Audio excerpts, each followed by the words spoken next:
कृषी मंत्री दत्तात्रय भरणे आता आपल्या सोबत आहेत.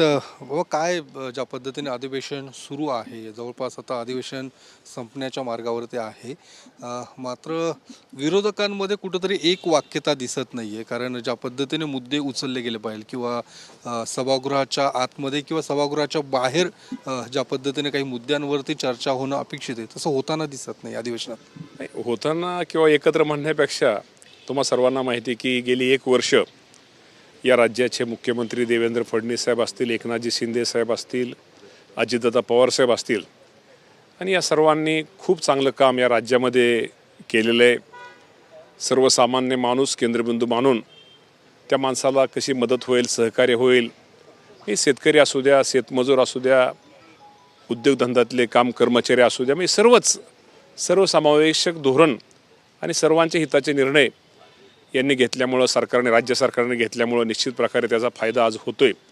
आणि कुठलाही मुद्दा, आणि आपल्या सगळ्यांना माहिती आहे की अतिवृष्टी या राज्यामध्ये खूप मोठं संकट या राज्यामध्ये आलं होतं. आपल्याला माहिती आहे की हवामान बदलामुळं पाऊस पडतोय, पण एकाच दिवशी वर्षाच्या सरासरी एवढा एकाच दिवशी पाऊस पडला आणि त्यामुळं राज्यामध्ये खूप मोठ्या प्रमाणामध्ये शेतकऱ्यांचं शेतीच्या पिकाचं मोठ्या प्रमाणात नुकसान झालं. आणि नुकसान झाल्यानंतर या शेतकऱ्यांच्या पाठीमागं उभा राहिलं पाहिजे, या शेतकऱ्यांना सहकार्य केलं पाहिजे. या भूमिकेतून राज्याचे मुख्यमंत्री स्वतः शेतीच्या बांधावर गेले, दोन्ही उपमुख्यमंत्री बांधावर गेले. ते मंत्रिमंडळातले आमचे सगळे सहकारी शेतकऱ्यांपाशी गेले आणि त्यांच्या व्यथा, त्यांचं दुःख ऐकलं आणि यातनं माझ्या शेतकऱ्याला कसं उभा केलं पाहिजे, तो शेतकरी कसा उभा राहील, यासाठी या सर्वांनी निश्चित प्रकारे शेतकऱ्यांना मदत केली. आणि खूप मोठं पॅकेज या राज्याचे मुख्यमंत्री देवेंद्र फडणवीस साहेब, शिंदे साहेब, अजितदादा पवार साहेब यांनी या राज्यातील माझ्या शेतकरी बांधवांना दिलेलं आहे. आणि त्यातनं तुम्हा सर्वांना माहिती आहे की साधारणतः आजपर्यंत 32 GR आपण काढलेले आहेत आणि साधारणतः 21,000 कोटीच्या आसपास ही मदत माझ्या शेतकरी बांधवांना केलेली आहे.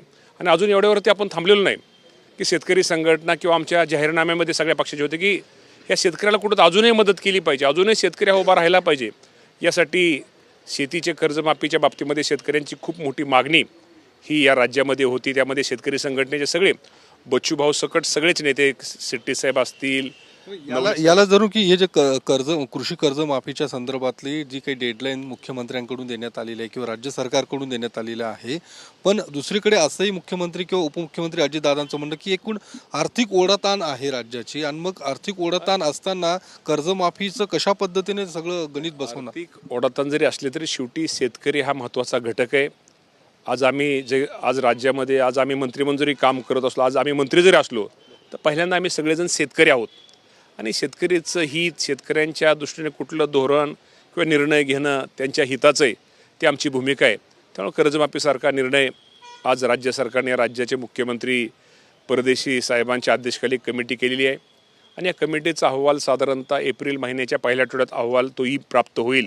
आणि त्यानंतर साधक बाधक एकत्र चर्चा, माहिती की कुठला निर्णय शेतकऱ्यांच्या दृष्टिकोनातून घेणं गरजेचं आहे, हिताचं आहे. त्या दृष्टिकोनातून 30 जूनपूर्वी आपल्याला माहिती आहे की सोसायटीची कुठलीही कर्जाची मर्यादा 30 जून हा त्याची तारीख असते, डेडलाईन असती. 30 जूनपूर्वी शेतकऱ्याला एक चांगल्या प्रकारची कर्जमाफी ही निश्चित प्रकारे राज्य सरकारच्या वतीनं देण्यात येईल. निश्चितच.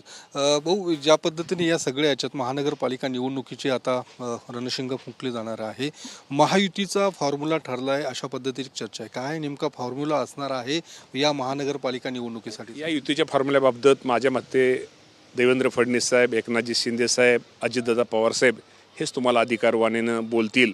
पण या बाबतीमध्ये निश्चित प्रकारे शेवटी नगरपालिका असू द्या, महानगरपालिका असू द्या, झेडपी असू द्या, पंचायत समिती असू द्या, ही निवडणूक ही प्रत्येक स्थानिक पातळीवरच्या त्याच्या गटातटावरती लढवली जाते. यामध्ये कुठला पक्षाचा, महायुतीचा किंवा महाविकास आघाडीचा कुठला जास्त संबंध राहत नाही.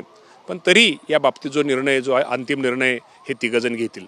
दोन्ही राष्ट्रवादी एकत्र येण्यासंदर्भात गेल्या काही दिवसांपासून चर्चा सुरू आहेत आणि 2 दिवसांपूर्वी अजितदादा देखील शरद पवारांच्या भेटीसाठी, स्नेहभोजनासाठी दिल्लीत गेले होते आणि त्यावेळी अजून पुन्हा चर्चा या राजकीय वर्तुळात रंगताना पाहायला मिळतात. काय वाटतं की दोन्ही राष्ट्रवादी या पुढच्या निवडणुकांमध्ये एकत्र दिसतील? नाही, या बाबतीमध्ये मी तुम्हाला एवढंच सांगतो की राज्याचे उपमुख्यमंत्री अजितदादा पवार साहेब, सुनीलजी तटकरे साहेब, प्रफुल्लभाई पटेल हे आमचे नेते आहेत आणि ते आदरणीय पवारसाहेब या बाबतीमध्ये तेही निर्णय हे तिघच घेतील. तुम्ही पक्षातले एक महत्त्वाचे नेते आहात, तुम्हाला काय वाटतं की दोन्ही राष्ट्रवादीने या निवडणुकांना स्थानिक स्वराज एकत्र येणं गरजेचं आहे असं तुम्हाला वाटतं? नाही, शेवटी दोन्ही भाऊभाऊ किंवा चुलते पुतणे भाऊ बहीण एकत्रित असले तर शेवटी तो प्रत्येकाला तो एक आनंदच असतो आणि या बाबतीमध्ये अंतिम निर्णय हे अजितदादा पवारसाहेब घेतील. तशा काही घडामोडी घडताना दिसत आहेत कारण की काही निर्णय होण्याची शक्यता देखील वर्तवली जाते. नाही, या बाबतीमध्ये तुम्हाला सांगतो शेवटी पवार कुटुंब शेवटी एक कुटुंब आहे आणि पवार साहेबांचा वाढदिवस असल्यामुळं जे जेवण सर्व खासदारांना आणि त्याला ठेवलं होतं, अजितदादा पवारसाहेबांना त्यासाठी आमंत्रित केलं होतं आणि अजितदादा त्या जेवणाच्या पवारसाहेबांच्या वाढदिवसाच्या निमित्तानं जेवण होतं दिल्लीला, सगळेच खासदार होते, बाकीचे होते, त्या जेवणाच्या ह्याच्यासाठी दादा गेले होते आणि या बाबतीमध्ये अधिक मला वाटतं आपल्याला अजितदादांना विचारलेलं बरं होईल. धन्यवाद. तर दत्तात्रय भरणे होते कृषी मंत्री. त्यांनी या सगळ्या मुद्द्यांवरती खरं तर कृषी कर्जमाफी असू दे किंवा दोन्ही राष्ट्रवादी एकत्र येण्यासंदर्भात असू दे, काय या पुढच्या ज्या काही घडामोडी घडणार आहेत त्यावर त्यांनी भाष्य केलेलं आहे. कॅमेरामन खंडूसह मी योगेश बोरसे, TV9 मराठी, नागपूर.